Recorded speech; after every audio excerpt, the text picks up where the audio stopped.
in this last part, we only had like 2 or 3 little verses to go at the very end of that, okay?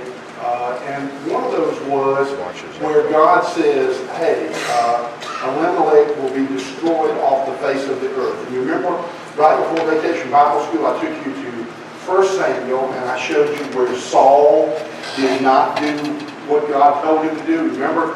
And because of that disobedience, God told Saul, the kingdom will be removed from your hand. Okay? I'm going to look now at the second part of that passage, which is in 2 Samuel chapter 1.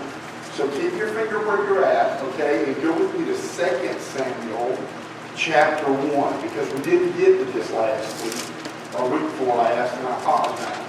Okay, 2 Samuel, I'm going to use my massive seminary education. If you go to 1 Samuel, you're going too far. You need to back up. Okay? Because it's 2 Samuel, chapter 1. Look with me in verse 1 and tell me when you get there now, okay? Amen? Let me see if I can do back it up here. 2 Samuel, chapter 1, verse 1. It says, now it came to pass after the death of Saul, when David was returned from the slaughter of the Amalekites, and David had abode 2 days in Ziklag.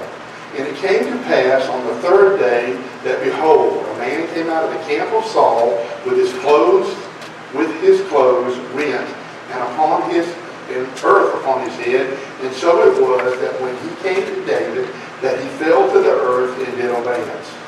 And David said unto him, from whence comest thou? And he said unto him, out of the camp of Israel am I escaped. And David said unto him, how went the matter? I pray thee, tell me.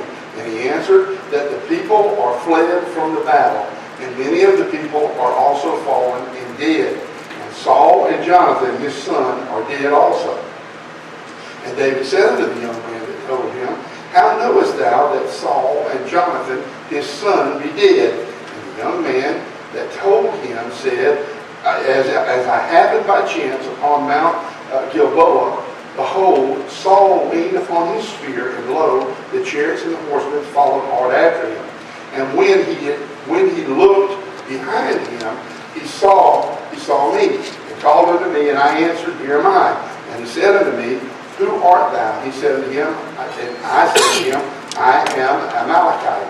And he said unto me again, stand, I pray thee, before me, upon me, and slay me, for the anguish is come upon me, because my life is yet whole in me. So I stood upon him and slew him, because I was sure that he could not live after he was fallen, and took the crown that was upon his head, and the bracelet that was on his arm, and have brought them thither unto you, unto the Lord. Then said David unto him, then took David on his clothes, and rent them, and likewise all the men that were with him. And they mourned and they wept and fasted until even for Saul, and for Jonathan his son, and for the people of the Lord, and the house of Israel, because they were fallen by the sword. Now, go back to verse 1, okay? Because I want you to understand something. What is happening? Now, you have to remember now that David and Saul are estranged, okay? They're not together. So Saul goes out to war with who? The Amalekites. Is that not right? He's going to destroy the Amalekites. Now, wasn't he told to do that before? And what did he do? Y'all remember? He kept all the good stuff and the king, right? And then Samuel came to him and said, what is this bleeding I hear? I hear sheep all over the place. Weren't you supposed to kill them all, right? Well, now he goes back and he's going to do what? I'm going to kill them. I'm going to wipe these people out. Well, when he goes before them now, what happens? You're going to let them... Here's the deal. Give you a little bit of street justice here. When you're fighting with somebody and the idea is to win, if you ever put your foot on their throat, you better never let it up. Because when you do, when they get up, they'll kill you. Long and short of it. Okay? And what he did, he let them live. All these ones that he told them to do that, now what has happened? They have come back into an army. When he brings his army and his son against them, what happens? Not a good day. Is that not right? Matter of fact, he is mortally wounded. Jonathan is killed as well. But he is mortally wounded. So what happens? He doesn't just ask anybody to slay him. Who does he ask? An Amalekite who is a sworn enemy of Israel. He says, hey, how about you come here and kill me because I'm not going to live through this, this wound, right? Well, the thing about it is, when the Amalekite, see, I can tell you, when he popped up in David's camp, you know what he thought? I'm fixing to get me a big reward out of this deal. Right? Because I didn't keep the gold and stuff. I brought it back here in his crown and all that. What does David do to him? He has him put to death. That's exactly right. Because he said, nobody puts their hand on God's anointed. Now think about this for a minute. Okay? Because David, I just told you, was at odds with Saul. Is that not right? But David knew what? That the justice that Saul was eventually going to receive would be at whose hands?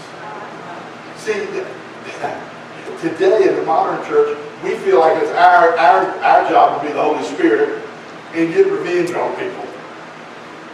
No, God's going to deal with that in time. You know what I'm saying? Well, we're only commanded to pray for them. Is that not right? But I wanted to show you that this judgment that God tells Moses about, because remember what happened to them when they were coming out of Egypt? What happened to them? The Amalekites came around behind them and did what? Attacked all the women and the children and the old people who couldn't fight, and they got at them from behind. Now, what happened was, remember, Moses goes up on the rock where everybody can see him. As long as he holds his hands up, what happens? They win. Then his hands start falling, what happens? They begin to lose, okay? And that's what we dealt with in that last chapter, okay? And I wanted to finish that up. So go back with me now to Exodus chapter 17. Exodus chapter 17. And say amen when you get there. Exodus, that's in the Old Testament. Look with me down now about verse 14. And it says, and the Lord said unto Moses, write this for a memorial in a book, and rehearse it in the ears of Joshua, for I will utterly put out of remembrance of Amalekites from under heaven. Then Moses built an altar and called the name of it Jehovah Nissi. And he said, because the Lord hath sworn that the Lord will have war with Amalek from generation to generation. Now, this word, it's one of the names of God or for God, and it means the Lord is my banner. Okay? Now, why do you think that that's significant? Because when they went out to war, who went out ahead of them? God went out ahead of them like a banner. Now, stop and think about this for just a minute, because there are records of many battles that involved the United States where things were faltering until a battle flag came forward. And the people rallied behind that banner. That's why I can't understand why the knuckleheads will let somebody burn a flag. You know what I'm saying? But anyway, they would rally behind that banner because when they saw that banner, it gave them hope that they weren't out there by themselves. Now, it's not that just a minute, because if you've ever been in battle, and I hope most of you haven't, but if you've ever been in battle, if you think about it for just a minute, I don't know if you've ever been to any of the Civil War reenactments, but you know, when they start firing those cannons and they start firing those muskets, guess what? There's so much smoke on the field you can't tell one end from the other. It is absolute mass confusion. When that banner goes up, guess what happens? You don't know whether you're there by yourself or 4 or 5 of your guys done run off or whatever. But when that banner comes up, guess what happens?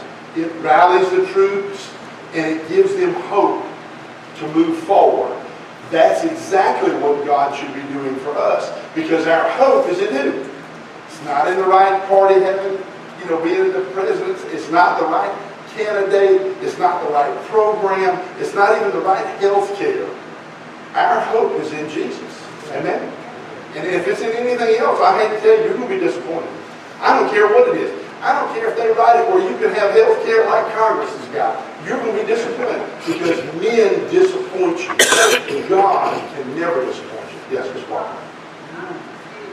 Okay, get confused. I'm with you. Okay, so in this passage here in Exodus, we're saying that the Amalekites were to be destroyed forever, right? But when we were in Samuel, they were fighting still with the Amalekites. So did they destroy them forever, or did they, Well, they did. David did. David's going to go and fight with them.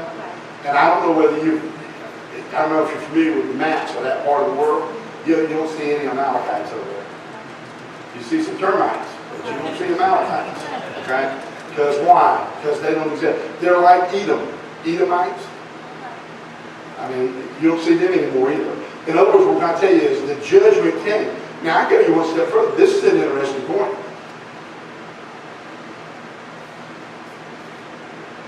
People don't believe that God is faithful because when he says the wages of sin is death, and they're out there going, I'm not dying.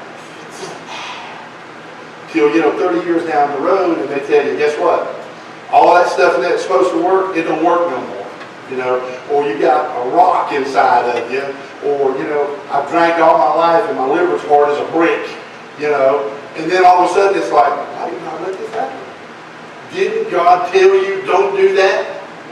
And what do? See, and sometimes because God's judgment is stayed, we think he winks at it. That's where America's at now. See, because we haven't felt God's judgment, and we will one day. You know what I'm saying?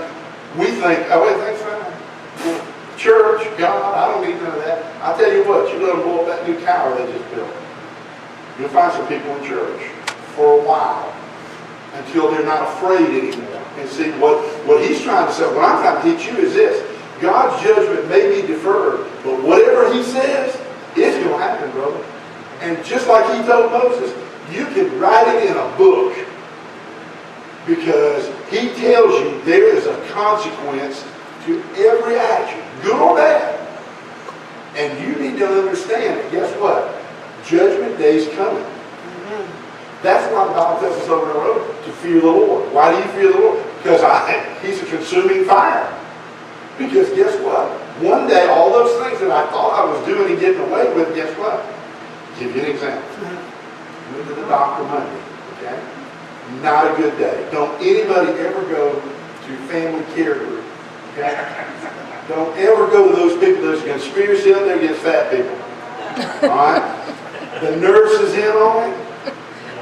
And she waved me and looked at me and she said, this ain't going to be good. I said, I want a second opinion. She said, you're fixing to get one. The second one wasn't no better. So it was collusion. I thought the Russians were involved. Okay? But my doctor told me, he says, he knows that God has a sense of humor. Because he says, up until about age 50, you can pretty much eat just about whatever you want to eat and do sloppy fat and do all that stuff and get by with it. But he said after 50, everything that you've done up to that point starts catching up. And you outgrow your pancreas and you ain't got enough insulin in your body or whatever. You know what I'm saying? It don't matter. I could eat the carpet off of this floor and it'll turn into sugar. I don't know what it is in my body. So the idea is, what I'm trying to tell you is, just because we don't see the immediate consequences of our sin, doesn't mean that there aren't consequences. And I'll give you an example. And this came to me while I was talking to the kids in vacation house. Okay? You remember in the Garden of Eden when God said, in the day that you eat of this, you shall surely die. Okay? So I asked the kids. I said, okay.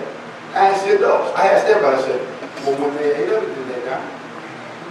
Yes, no. Okay.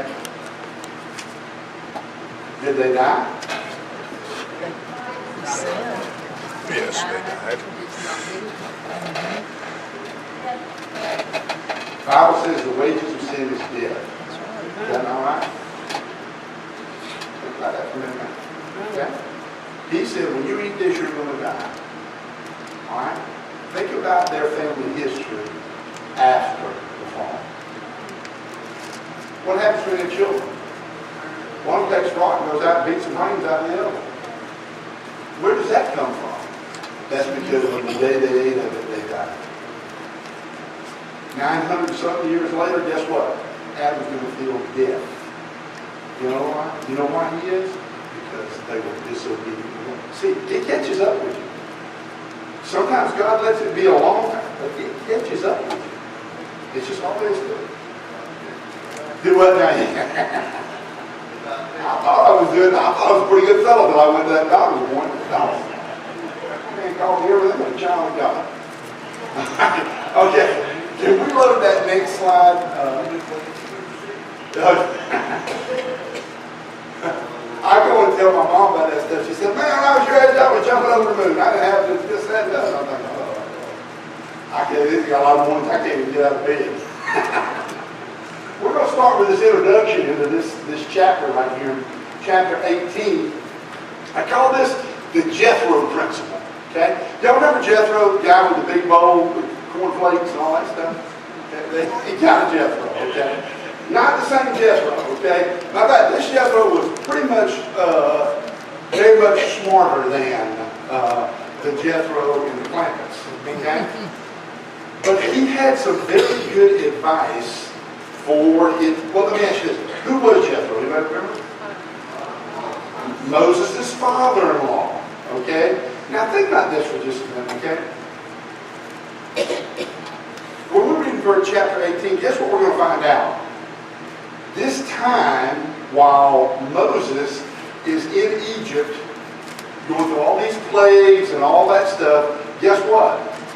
He is separated from his family. His wife is not there with him. Now, I shudder to think, my wife keeps telling me that if anything ever happens to y'all, you're going to fire me anyway. But I would shudder to think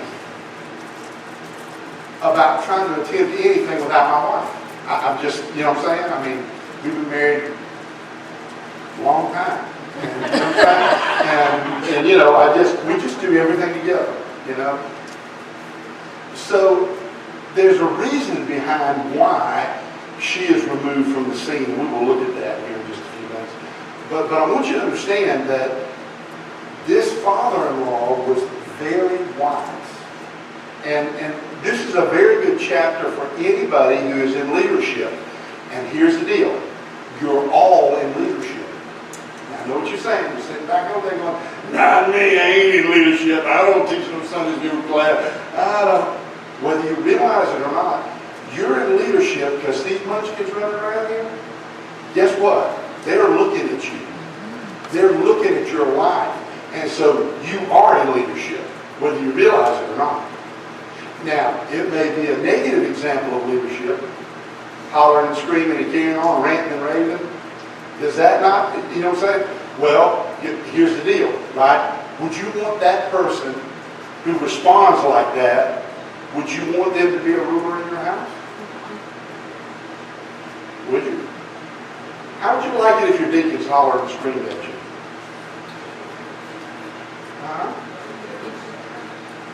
But yet, you see what I'm saying? When you see somebody who responds that way under pressure, would you say, gee, I think I'll be in leadership? Or would you say what? I better let him stew for a little while longer, or her. Okay? And the reason being is because what? It's an example of how not to do it. Okay? So we can all learn something from this lesson right here. Don't go away and say, well, he was just talking to the deacons or the preacher or the evangelist or you know, people that are over this committee and that committee. This thing affects all of us. And actually, if you'll listen to what's going to happen, you can actually take it into your home and find out a lot of things and a lot of difference. That having been said, let's go to chapter 18. Look with me now. Chapter 18 of Exodus, right? Ever get this feeling up here? Have you ever gotten that feeling before? I feel like this guy right here. I don't feel like this so much because this guy's getting a break. Of course, I don't know. I never looked back in the harness before yet. But you ever feel that way? It's interesting that doctors, the lovely Dr. Glover will tell us that stress will kill you just as graveyard did if we're being run over by a truck. And the only thing about it is it's just a little bit longer in coming. And actually, to be honest with you, I remember the first time I got diagnosed with diabetes, the doctor said, he said, it's going to kill you. And I said, yeah, it probably will, but everybody's going to die. He said, yeah, but you ain't going to like the way it's going to kill you. That's right. Well, that's the way stress is. It works on your heart. It works on all your major organs. Now, if you don't believe that, you should have been here Friday afternoon at the end of Bible school. And you could have found out immediately what stress did. You know what I'm saying? The idea is that guess what? When you come to the point where you have stressed yourself to what that little donkey is going through or what that guy is in, you can do that for a while and you can get away with it, but you can't do it all. Okay? You cannot do it all. Listen to this. Read verse 1. Okay? Chapter 8. He says, when Jethro, the priest of Midian, Moses' father-in-law, heard of all that God had done for Moses and for Israel, his people, and that the Lord had brought Israel out of Egypt, then Jethro's father-in-law took Zipporah, Moses' wife, after he had sent her back. Now, what's going on?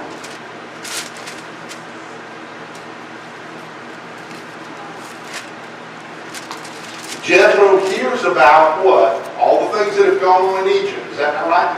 How does Jethro, because they're separated, right? How do you think Jethro hears about all that?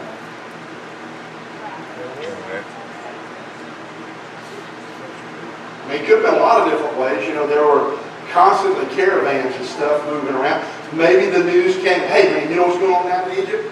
These little ragamuffin people done turned around and have defeated all of the Egyptian army.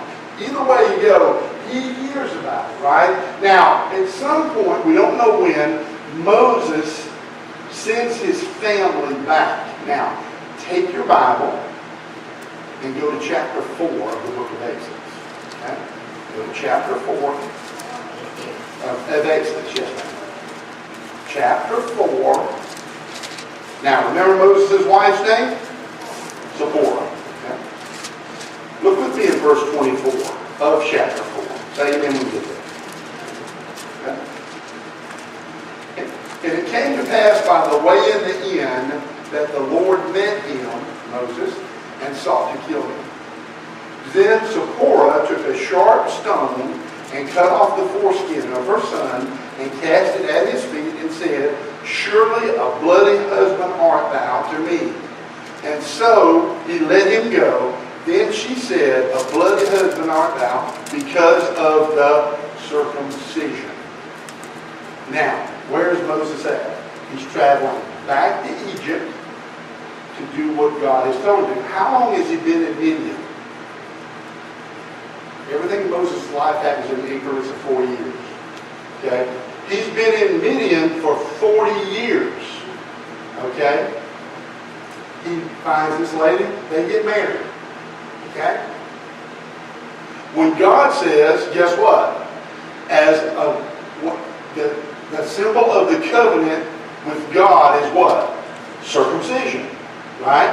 So then he goes to his wife and says, hey, we need to circumcise our kids. Guess what she says? Not by the hair of my chin, chin, chin. Okay? You're not going to do that. Now, you have to understand something. Okay?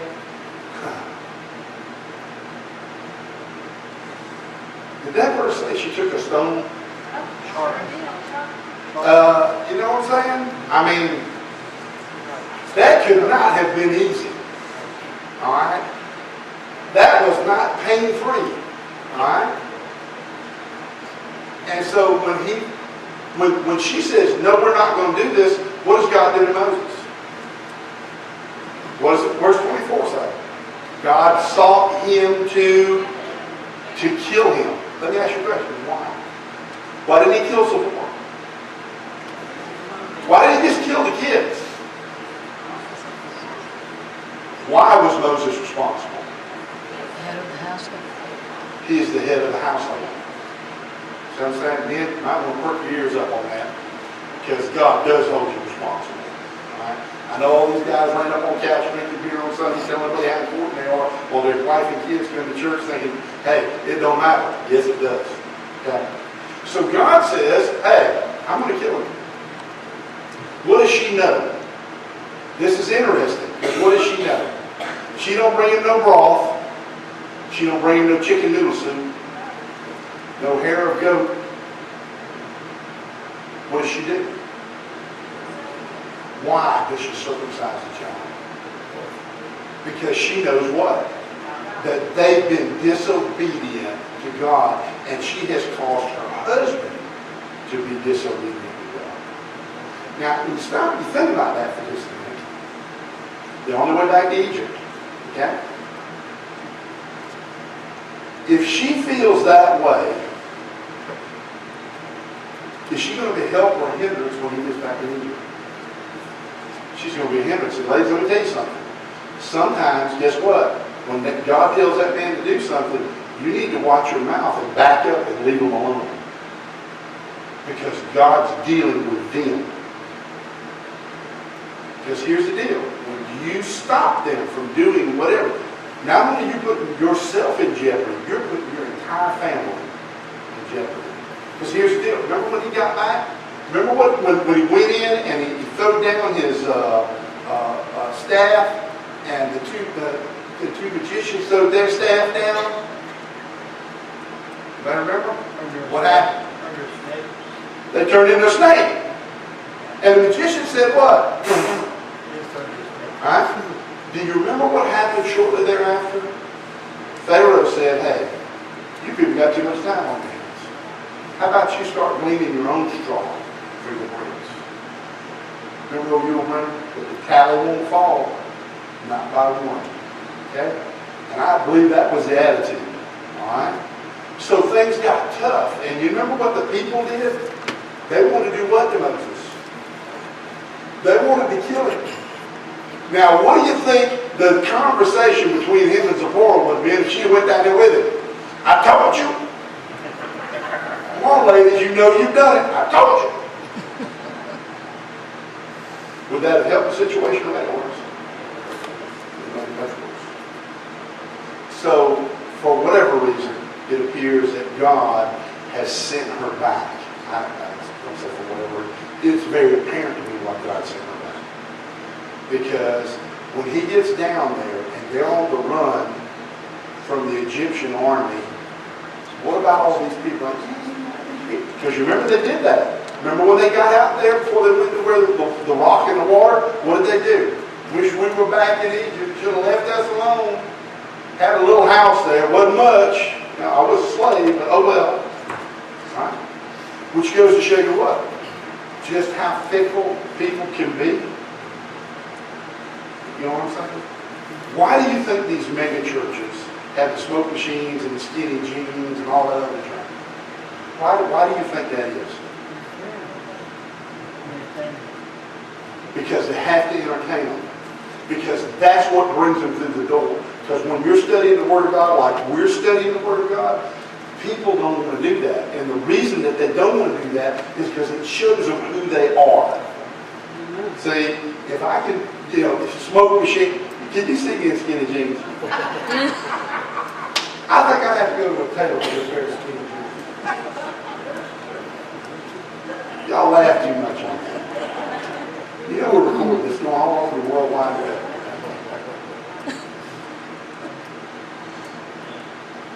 I had a seminary professor tell me this. Whatever you do to draw a crowd, you better like doing it. Because the intensity will only continue. Now, you got a super duper mega church. and you go in and you say, the Bible says this is sin. Okay? And the wages of sin is death. That don't preach good. Better off to have the smoke machine to tell 4 or 5 funny stories and be able to tell a tearjerker so somebody will be ready to cry. Sing 14 songs that got 3 words to them 47,000 times. That's what you got to be able to do. And the thing about it is, I've told the association, and we've got some folks who participate in that. And I tell them straight up, I don't believe God honors that. And you know what their response is? Well, we have more people in our church than you do. You know what my response is? The Bible says, the way that leads to destruction is wide and broad. Remember the last part of that verse? And many there be that find it. Remember that other way? The skinny jean part? Narrow what? And few there be that find it. The people who are worshiping God as a spirit and truth, they're always going to be a minority. The smoke machines will always be in the majority. But here's the deal. Talk to one of those churches that's been in business for 117 years. You know why you don't see many of those? Because they can't hold on to it. Because you can only fill a place with smoke so many times.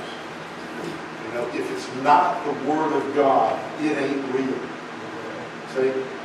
And when you get in a pinch, when things really get bad, those people who ain't real, they'll leave you by yourself.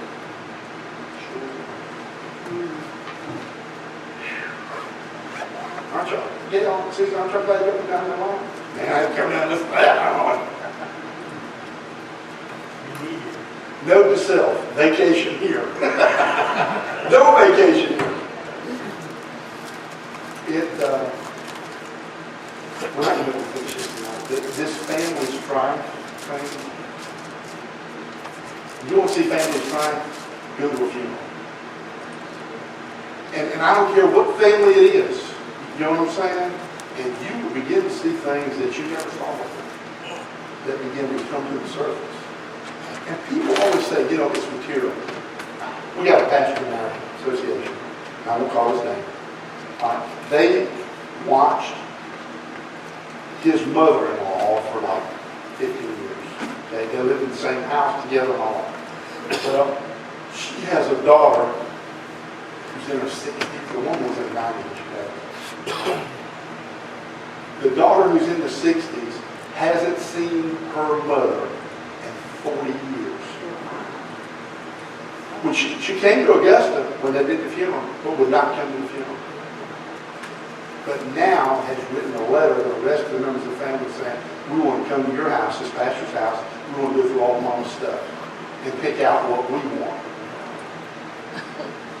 Now, how do you think that makes them feel? I'm telling you, this strife thing, it goes way deeper than we think. And here's the deal.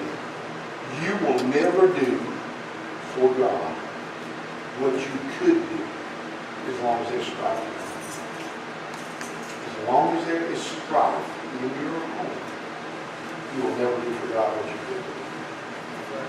And the reason being is because you're worried about your spouse and pleasing your spouse. I hope y'all understand the reason today that there's so much trouble with our children is blended families. Because when you have a blended family, guess what happens? Can't say nothing to his kid because he'll get mad. Can't say nothing to her kid because she'll get mad. So then what happens? I'm going to be the kid's buddy. The problem is that guess what? Kids don't need a buddy. They need somebody to teach them right and wrong. But hey, if I'm just living with it, if he gets mad, he's going to move out. Right or wrong. See where this whole thing becomes? Sin is insidious. Man, it starts off with an apple. And dude, when it winds up in a box. Long and short. And you know what? Not only is that true for a person, that's true for a church, and that's true for a family. You know what I'm saying? And I can take you down that road and show you exactly what happened. That's why we need to be so careful about the way we live. We need to be so careful. Because again, other people are watching us. Your children are watching you. How do you respond to one another? How do you respond? What do you do? What do you say when they get ready to come to church? We ain't going, I ain't got time for that. I'm tired. Anybody here not tired? If you're not tired, you come to my house. I got some stuff that when you get done, you'll be tired. Okay? We need to be very, very careful. Okay? There's a lot to learn at this Jethro principle. Okay? So if you get a chance, come back next week and we will touch base. Okay? Any questions? Yes, Brother.